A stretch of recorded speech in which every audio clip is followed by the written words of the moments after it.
So, back in 2006, a Saudi guy flew to Egypt for vacation. While he was there, he met this woman named Omnia. They started talking, and she told him that she was divorced and couldn't have kids with her ex-husband. He felt bad for her, liked her, and offered to marry her and bring her back to Saudi Arabia. Omnia agreed.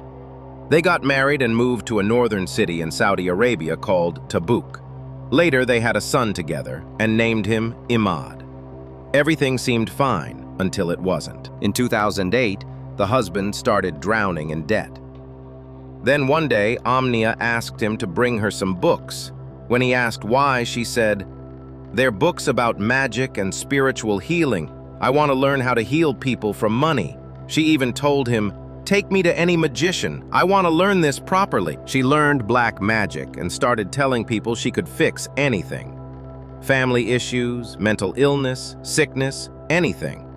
At first, she worked only with her husband's family. But word spread fast. People started coming from everywhere. Then things got even stranger. Omnia began offering to wash dead women's bodies for free. She said she did it for God, but there was one rule. She had to be alone with the body. No one else was allowed in the room. In 2011, a woman named Miriam came to her. She said her mother had just passed away and asked Omnia to come wash the body. Omnia agreed.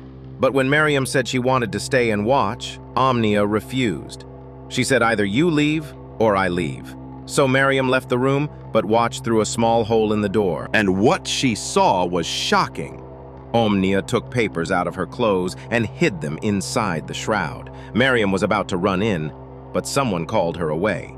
By the time she came back, Omnia had finished and the papers were gone. The next day, Miriam told her husband everything. He tried to calm her down, but she insisted something was off. So we went to a local religious sheikh and asked, "Is it normal to place papers inside a corpse during washing?" The sheikh was shocked. He said, "Absolutely not." The sheikh started watching Omnia's house. People were going in and out all the time. He asked someone and they said, "She does spiritual healing." That's when the sheikh knew. She was a witch. He went to the police. They raided her home, and what they found was terrifying. Inside, they found human bones, animal bones, black magic books, photos with curses, and small bags. When they opened the bags, they found magic spells tied into cloth balls. Omnia was arrested. At first, she denied everything, but under pressure, she confessed. She said she had been doing black magic for 4 years, and the photos were her victims.